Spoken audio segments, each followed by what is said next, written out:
Hi there, I'm Jules. Nice to see you. The word of the day today is sale, aka the best time to buy anything ever is when there's a sale. If you'd like to know why sale is the word of the day, watch my next video and then read the description to find out. Hey babes, we're playing Astrologaster again today, so let's just get right into it. I feel really bad that I messed up Avis, Alan, and his relationship. I knew I shouldn't have done that choice, but I did it anyway. I am very sorry, Avis Allen and Simon Foreman, for ruining your relationship. Who is this man who has earned such acclaim? Lately returned from his conquests in Spain. The streets of London resound with his fame. Robert Devereux, that is his name.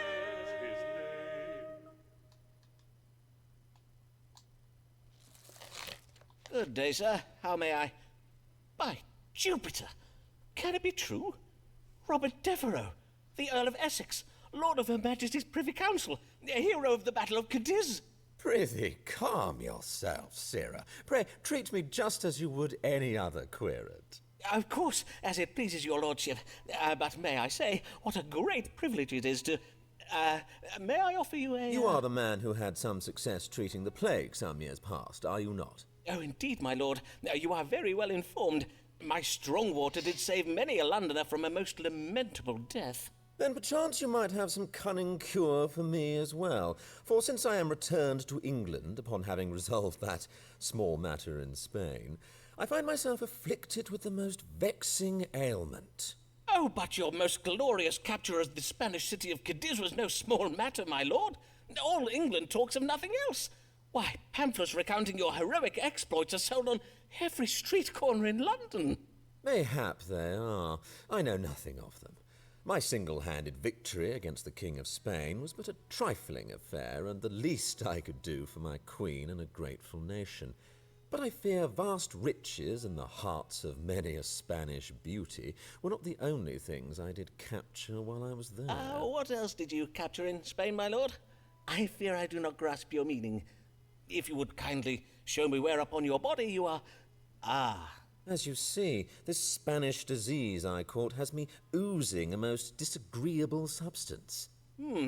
Methinks I have a fair idea of the nature of your affliction. But I must confirm the judgment with a reading of the stars. Let us see, what disease troubles Robert Lord Devereux, the Earl of Essex? STDs? Question mark? My body does ooze a foul substance. What is my illness, and how may I be cured?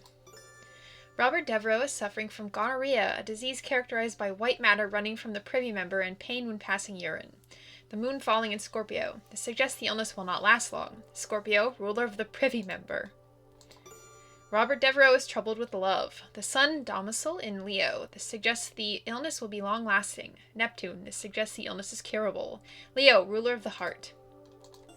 Robert Devereux is suffering from evil digestion, an affliction that may occasion both upward and downward purging. Mercury domicile in Virgo, this suggests severe narcissism. Mars, this represents an imbalance of yellow bile in the body. Venus falling in Virgo, this represents a mild imbalance of phlegm in the body. And Saturn, this represents an imbalance of black bile, melancholy in the body. Virgo, ruler of the digestive system. It's very obviously gonorrhea. That was easy. You have gonorrhea, my lord. 'Tis a condition provoked by an increase in intimate activities. Too much strumpy-humpy, eh? Well, 'tis true that since news of my victory got about, every wench from Southwark to Shoreditch wants a piece of my action, as it were. And how may this gonorrhea be cured? The most effective method is lead plate therapy. Usually this requires a man to lie in bed for many hours with a leaden plate positioned upon his privy parts, thus allowing the lead to impart its healing properties to the affected member. But, of course, men such as your lordship have no time to lie around in bed, which is why... Let me just fetch it from my cabinet. Which is why I invented this. And that is what? Some sort of wonder job, like the ones old men used to wear? Precisely so, my lord. 'Tis a codpiece that I had a blacksmith fashion out of lead. I invite your lordship to wear it under your breeches, so that the lead may remain in contact with your privy member at all times. Indeed, until you are cured. How very droll this is. Verily, how old-fashioned. I will appear as hung as old King Henry Tudor. Mayhap I just wear it in my chambers. Good day, and please come again. If you need anything at all, I am at your service. Weird. Querent, Robert Devereux. Seen August 1st, 1596, at 11. The patient did present oozing a foul discharge. I did diagnose a case of gonorrhea and prescribed the application of lead plate to the privy parts. Methinks the querent is most pleased with me for the reading I gave today. Though if I were to go about Whitehall Palace wearing a wonder chub, perchance it would revive the fashion for cod pieces. Watch your lover, Avis, watch her night and day. If a woman has your heart, you cannot let her stray. She's gonna... Are they gonna be okay? I'm invested now. Avis, I did not expect to see you this evening. Do you bring news? Aye, some very good news, at least if you confirm it for me. Methinks I am with child. How very wondrous. And, have you any idea of who might... Aye, verily, with child, but I dare not to. Forsooth, what if it be naught but false hope? Then let us ask the stars without delay. Is Mistress Avis Allen verily with child? Is it Simon's child? Am I with child? I'm not. Evil angels are confusing Mistress Allen. Within a few months, it will become clear that she is not with child. Neptune in retrograde. This represents confusion that will be resolved. House of evil angels. Mistress Allen is aging. This decreases her chances of being with child. Saturn in retrograde. This represents a reversal due to aging. House of the querent. Mistress Allen's family thinks she's lazy. The moon falling in Scorpio. This represents a lazy woman, Avis Allen. House of family and friends. Mistress Allen is untrustworthy and creative when it comes to her marital duties. The sun in detriment in Aquarius. This represents untrustworthiness. Mercury. This represents creativity. House of duties. I should feel optimistic about the relationship between Avis and me. Jupiter. This advises optimism. House of relationship with querent. Okay. Mistress Allen is with child, but it will die, for she will experience some sudden bad luck, a miscarriage. Uranus. This represents a sudden change in fortune. Pluto. This represents death, house of legacy. The father of Mistress Allen's unborn child is a strong young man that she is romantically involved with. Venus. This represents a romantic partner. Mars exalted in Capricorn. This represents a strong young man, house of unborn children. So it's either Simon's and it's gonna die, or I should feel optimistic.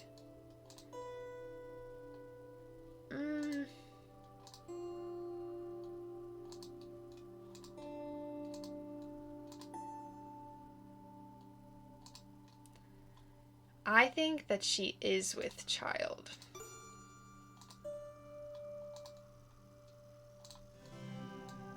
Madam, the stars confirm that you are indeed with child, and that the father is... Oh, joy! Simon, is it not wondrous? You and I are to be blessed. Hold. I am not finished. The stars also reveal the identity of the father. There is no need to read the stars for that, for surely 'tis obvious that you... Prithee, admit it. You have been coupling with my manservant, William. No! I warrant the stars say nothing of the sort. See here, in my chart.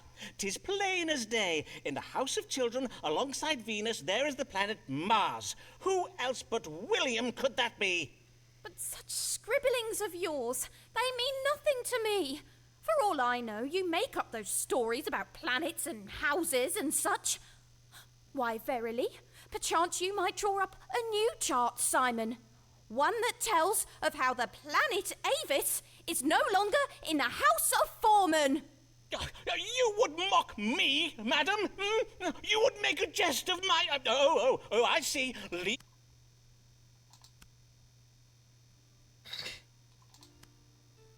Okay. Madam, the stars confirm that you are indeed with child, and that the father is... Oh, joy! Simon, is it not wondrous? Hold.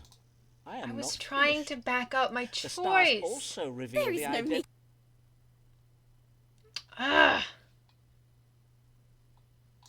To read the stars, father. but Prithee, admit it. You... why, you... see here, in my chart. 'Tis... Such scribblings of yours, they mean nothing. You would mock me, madam? Hmm? You would make a jest of my... Oh, I see. Leaving now, are you? Then you do so. You leave. I bid you good day. I thought that meant it was gonna... That's not what I meant to do. That's not what I meant to do. Querent Avis Allen, seen February 8th, 1597 at 6. The querent did wish to know whether she was with child. I advised the querent that she was with child and gave voice to my suspicion that the child's father was my manservant, William Buck. Methinks the querent took my advice rather ill. Ugh! I meant Simon's jealous fancies. I do not think I can abide them any longer. I'm sorry, both of you. I did not mean to do that. Rich but not satisfied, mayhap you have not tried this one weird trick for displaying your wealth. Buy herbs and confections to boost your complexion and pass idle hours tending to your health. Okay. Good even, sir. Who do I have the pleasure of welcoming to my chambers this day? Nicholas Muggs, proprietor of Muggs Rugs down on Silver Street. Ah, the wig makers. You supply wigs to players, do you not? I have heard tell of your fine work from some of my playhouse querents. I thank ye for your kindness, sir. I do hear you are very skilled at your trade also. For are you not the curer of the plague of 92? Forsooth, I do hope you may cure me as well. For though I do not think I have the plague, whatever I have is doubtless most grave, no matter what my wife thinks. And what is it your wife thinks? It be her mind that I have taken naught but a chilly cold in the head. But 'tis not so, Dr. Foreman, for I ache all over. My throat is grown sore, and I cough day and night. Day and night, you say? Aye, verily. I see. Then let us consult the stars. What does ail Nicholas Mugg? I ache all over, my throat is sore, and I cough day and night. What ails me? Mugg is troubled with hypochondria, possibly induced by witchcraft. This condition could one day prove fatal. Mercury, this suggests hypochondria. Pluto, this indicates the possibility of death. Uranus, this suggests the possibility of witchcraft. Aries, ruler of the head. Mugg has taken a cold in the head, the symptoms of which include a cough, short-windedness, a hoarse throat, and pain throughout the body. Jupiter, this indicates an imbalance of blood. Taurus, ruler of the throat. Mugg is suffering from a cardiac passion, characterized by short-windedness and grievous pain, both in the heart and throughout the body. Neptune in retrograde. This suggests the condition cannot be cured. Leo, ruler of the heart. I kind of think a cold in the head. I just think it's just a cold, man. I think you're fine. I am pleased to say that your wife is correct, and you have little to worry over. You have what we doctors call frigidus ad hominem, or, as it is more commonly known, a man-cold. Frigid... A man-cold, you say? Aye, 'tis a cold in the head, suffered uniquely by those of the male sex. And, although it be a minor affliction, the suffering can be very great. A minor affliction, you say? That cannot be right. I bid you check the stars again, sir. For see how ill I am, and my throat grows so hoarse I can hardly speak. I think the trouble in your throat may be occasioned by overuse. Perhaps you might try, discoursing less. Well, I think you ought to know that I will be seeking a second opinion. As you will, sir. Good day. Oh, crap. He didn't like that. Ooh. Querent, Nicholas Mugg, seen March 5th, 1597 at 5. The querent did present with pain, a sore throat, and coughing. I did diagnose frigidus ad hominem, a cold in the head suffered uniquely by men. As it is, in truth, but a minor affliction, I did not prescribe any treatment. Methinks the querent took my advice a little ill. Ugh! I will now to the apothecary go for a tincture of herbs. An apothecary may always be counted on to sell a man a cure. Whatever. Robert Lord Devereux's a rising star, dashing and debonair, he will go far.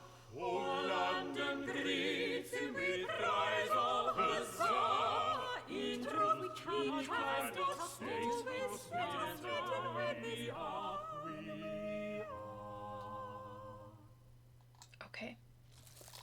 Good day, my lord. How may I do you service? Would it pertain to some thrilling adventure upon which you may soon be embarking? Indeed it does. Sir Walter Raleigh and I did recently come across some intelligence concerning a fleet of Spanish ships that will soon be sailing home from the New World, bearing a goodly cargo of gold. Raleigh and I plan to borrow the royal fleet, which we will use to intercept the ships and seize the treasure. Huzzah! But, borrow the Royal Navy, you say? Aye, only temporarily, of course. The Queen will hardly know her ships are gone. Indeed, when we return them to her bearing a handsome prize of Spanish gold, she will doubtless forgive our failure to file the correct paperwork and whatnot. Doubtless. And how may I assist your lordship in this glorious endeavour? Well, in order to intercept the Spanish fleet, we must know which route it is planning to take. One possibility is that it returns to Spain having retrieved the gold from the New World's southern continent. The other possibility, and this is the one Sir Walter thinks most likely, is that the gold has already been transported by conquistadors from the southern continent up to Havana, and the ships are to fetch it from there. Then let us see whether the stars can tell us upon which route the treasure ships may be intercepted on their return to Spain from the New World. Will they be sailing from the southern continent or from the Spanish colony of Havana? Let's see.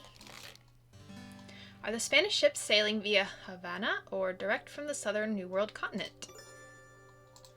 The crew of the Spanish ships happened upon the gold by conquering and killing its owners. Mars' domicile in Aries. This suggests victory. Pluto. This represents death. Uranus. This indicates a sudden change of fortune.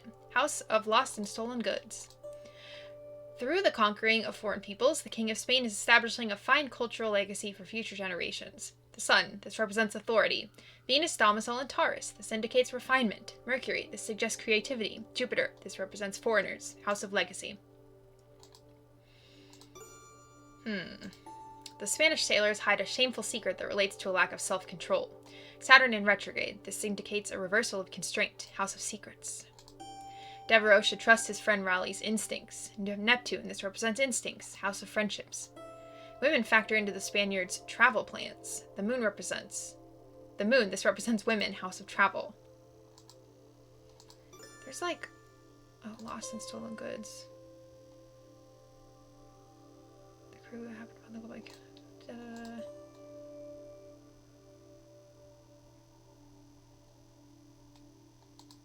I'm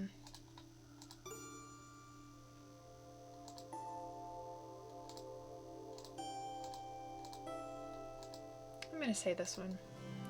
I'm obviously not doing so great. The stars are of the same mind as your friend, Sir Walter Raleigh. Now, for regardless of where the Spaniards load their ships with gold, they will stop at the port of Havana. It seems the Spanish sailors will be unable to calm their carnal desires. Excellent, excellent. But where are we to intercept them? Pray, give me the precise day, latitude, and longitude. Certainly, my lord. But divining nautical coordinates is a somewhat lengthy and complex process. If your lordship would kindly return in an hour or so... Quickly, sir! I have not the time to bide here all day. Well then, let me see now. Taking into account the position of Jupiter, divide by 3, carry the 1. Yes. The Spanish treasure ships may be intercepted upon the 15th day of October at a latitude of 9 and 40 degrees north and 5 and 20 degrees west, or thereabout. That said, however, I cannot promise you that... Excellent. Raleigh and I shall sail to this very spot. Huzzah! Huzzah! Godspeed, my lord. Huzzah! Querent Robert Devereux, seen May 16th, 1597 at 5. The querent did wish to know where he and Sir Walter Raleigh might intercept some Spanish treasure ships. I did tell the querent that the Spanish ships will be fetching the gold from Havana. I furnished him coordinates of a location where he and Raleigh might intercept them. May God be with our English fleet, for I had not the time to verify the soundness of my calculations. Methinks the querent was a little pleased with me for the reading I gave this day.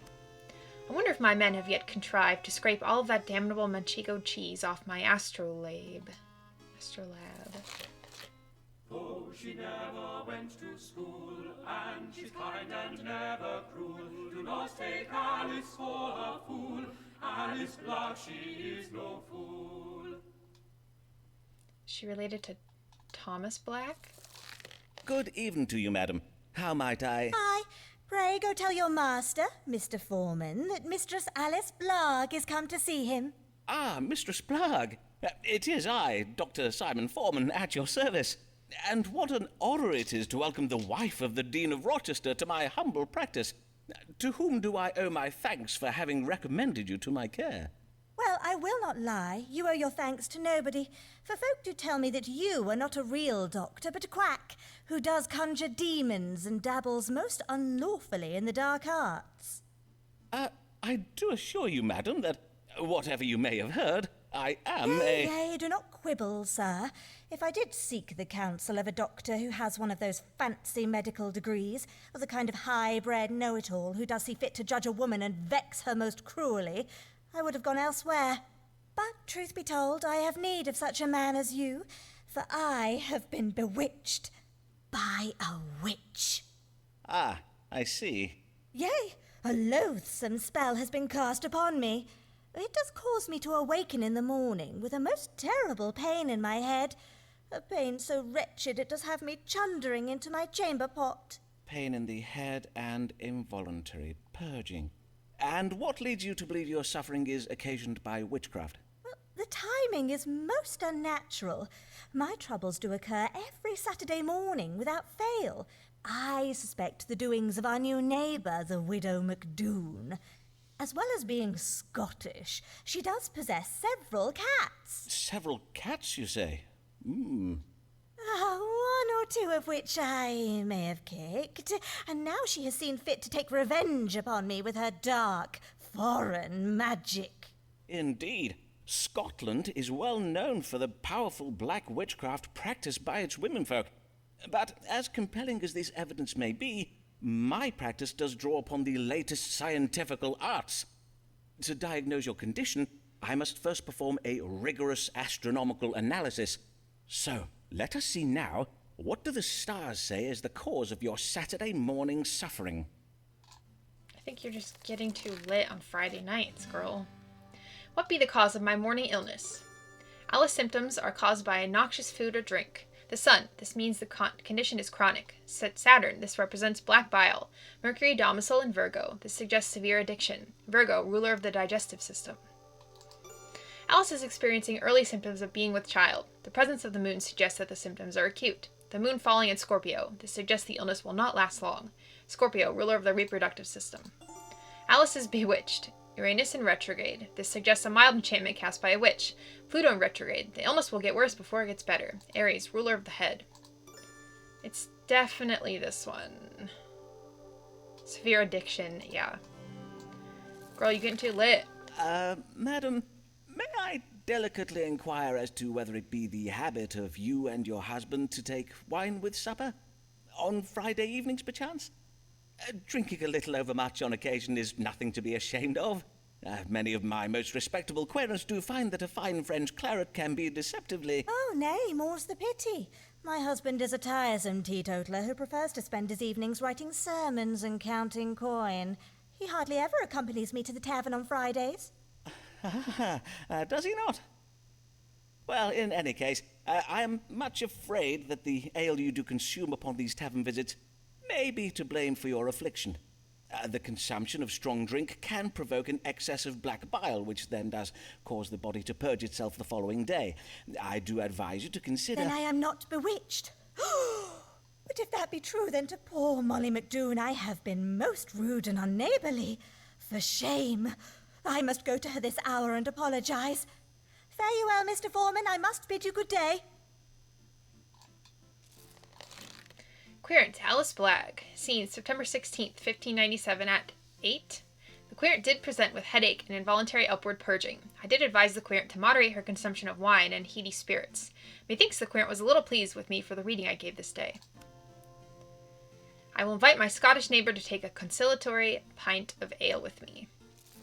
Beware conspirations, plots and machinations, the schemes of big physic to sell you their wares. Their cures do us violence, but they call it science. They mock our beliefs and belittle our fears.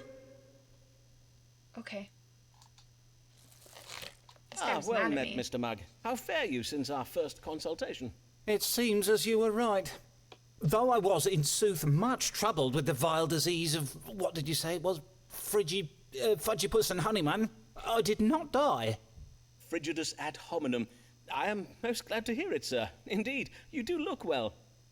Well, mayhap I look well now, but 'twill not be for long. I have been poisoned. Poisoned? By the saints! Who is the author of this foul deed? My friend George Sprottle, the bookbinder. I did dine with him not 2 hours ago. Ah, I see. A bout of evil digestion. Pray tell, was there turned meat or some such at table? Nay, not meat. 'Twas a pie full of cherries. I had a bite of it afore I knew what I was eating. Cherries, you say? Aye, cherries. And this after I took particular care to give Mistress Sprottle a list of foods I must not eat. I added cherries to the list when I did hear that the Countess of Devonshire has declared against their noxious qualities. The Countess of Devonshire, you say? Noxious qualities, indeed. And now your symptoms, Mr. Mugg. Had you any reaction after eating these cherries? My reaction? Well, I reacted as any man would. I spat them out. And know you what Mr. Sprottle did then, Dr. Foreman? Nay, but pray tell.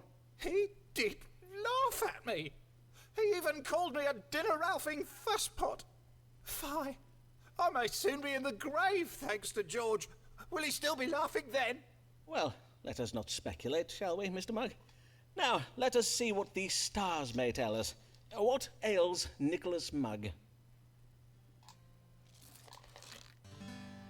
I ate some cherry pie. What ails me? Muggs is suffering from cherry poisoning. Mars falling in Cancer. This suggests a mild imbalance of choler. Choler? Cancer, ruler of the stomach. Mugg is splenetic, occasioned by rancorous behavior.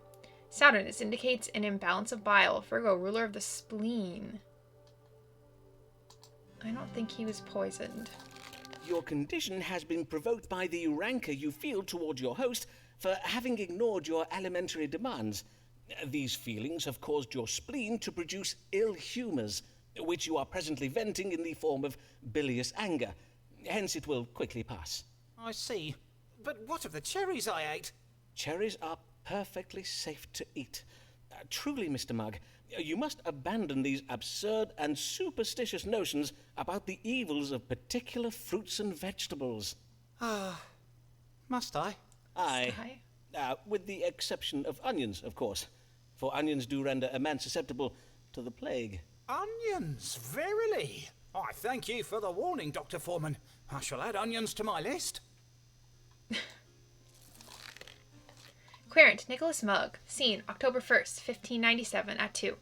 The querent did come afeard that he was ill, having eaten food that the Countess of Devonshire, who I know is not a licensed doctor, has deemed unwholesome. I did diagnose a minor imbalance of choler, which required no treatment. Methinks the querent was a little pleased with me for the reading I gave this day. Has the Countess of Devonshire discoursed upon the evils of onions? I must inquire. Let's do one more.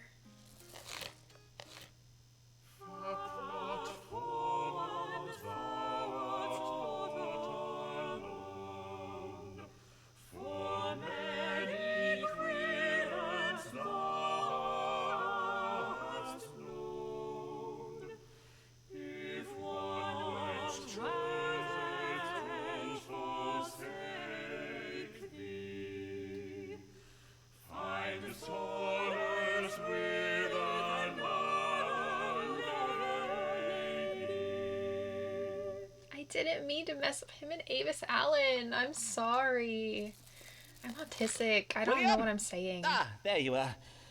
Did Mistress Allen call whilst I was out this day? Nay? You're quite sure about that, are you? Oh, I see. I cannot understand it. Why has Avis not come these past weeks? Does she no longer wish to see me? Come on, man. Why does Avis no longer come to see me? Because you yelled at her. I've been deprived of tender favors of late, but my fortune seems to be reversing. I expect to see Avis again soon.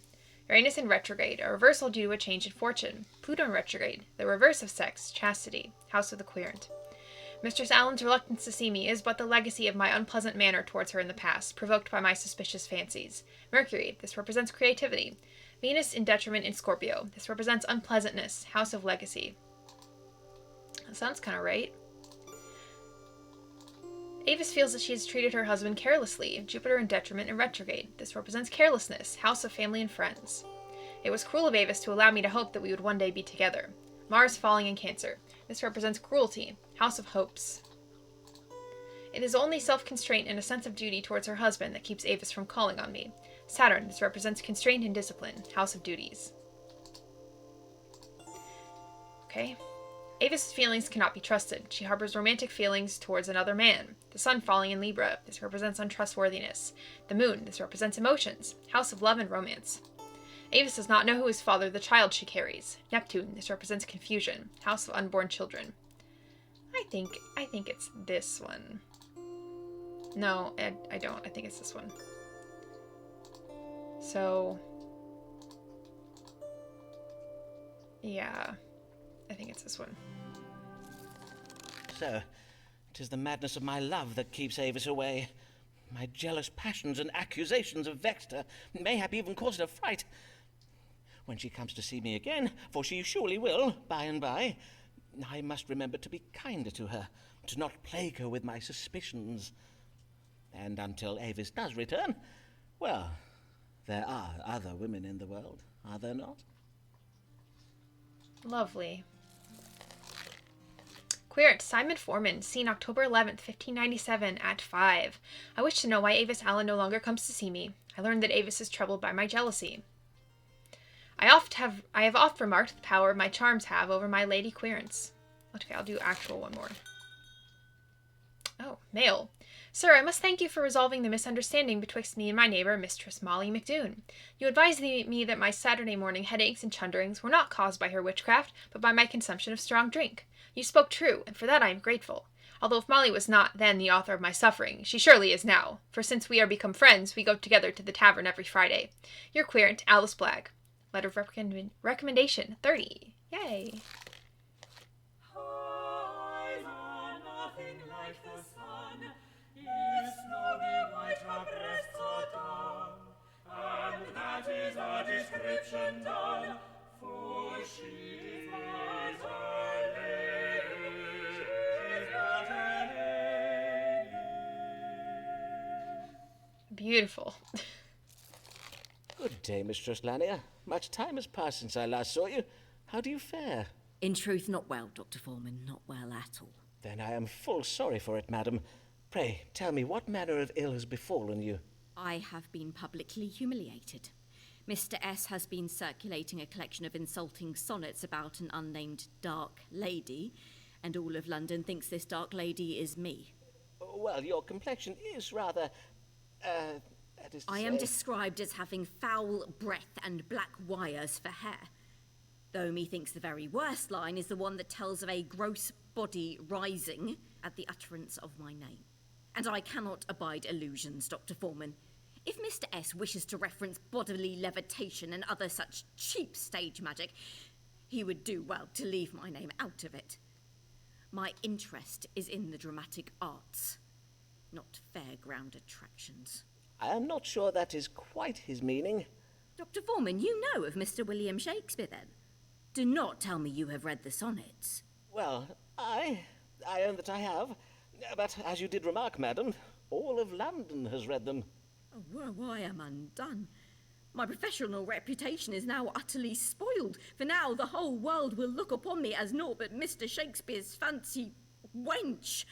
No longer will they judge me on my own merits. Let us hope it is not as grave as that, madam. Have you discoursed upon the matter with him? Nay, I dare not confront him about it. For we are almost at an end with our work on a play, and I dare not risk it not being staged. Then let us see what the stars advise. What may Mistress Lanier do to restore her professional reputation? My reputation has been sullied by William Shakespeare's bawdy poems. What should I do? Mistress Lanier harbors secret thoughts of adultery, which relate somehow to her intellect and her feelings of dissatisfaction. The moon falling in Scorpio, this suggests dissatisfaction. Venus in detriment in Scorpio, this shows adultery. Mercury, this represents intelligence. House of secrets.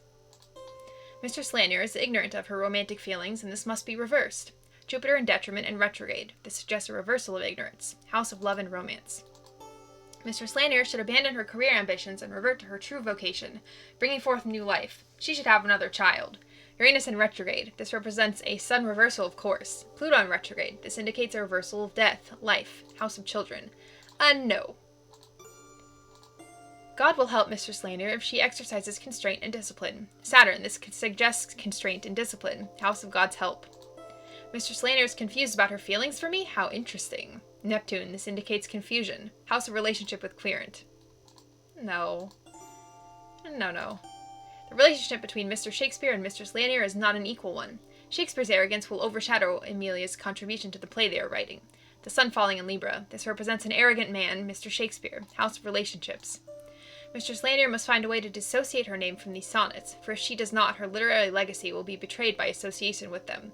Mars falling in Cancer. This suggests betrayal. House of legacy. Well, I don't like any of the other ones, so I'm going to choose that one. You are right to be concerned about the damage to your reputation, Mistress Lanier, for there is a danger that your partnership with Mr. Shakespeare and his depiction of you in his sonnets will forever overshadow your own literary achievements. God's womb. But what can I do to forestall such an injustice? I suggest you spread a rumour of your own about another lady. For instance, there is a brothel owner in Clerkenwell they call Black Luce. If you were to put it about that she is the subject of Shakespeare's sonnets, 'twould do her reputation no harm. Indeed, the effect will be quite the reverse, for doubtless there be many a man at present who would pay handsomely for a tumble with Shakespeare's dark lady. Well, indeed. I do feel 'tis most important to advance the interests of my fellow women, especially those seeking to make their way in business. Oh, do you see that, Dr. Foreman? 'Tis your mute Italian querent, Signor Ferraro. He is staring at us through the window. Is he? Then doubtless he has come for another consultation. What the heck? Querent, Amelia Lanier, scene, October 12th, 1597, at 12. The querent did fear her reputation has been defiled by poems of a bawdy nature written by Mr. Shakespeare and currently being circulated around London. I did advise the querent to spread a competing rumour that the dark lady of Mr. Shakespeare's sonnets was a lady by the name of Black Luce, the brothel keeper in Clerkenwell. Methinks the querent was pleased with me for the reading I gave this day. Yay! Not only shall I rescue my reputation, I shall be a good ally to this... What was her name again? Ah yes, Black Luce. Okay, I'm gonna call it here. What the heck? I guess we'll start with Signor Ferraro in the window being like, yo, man, what are you doing? Okay. I have so much fun doing this, and I hope that you have fun too. And it would mean a lot to me if you would like and subscribe, and I will see you later.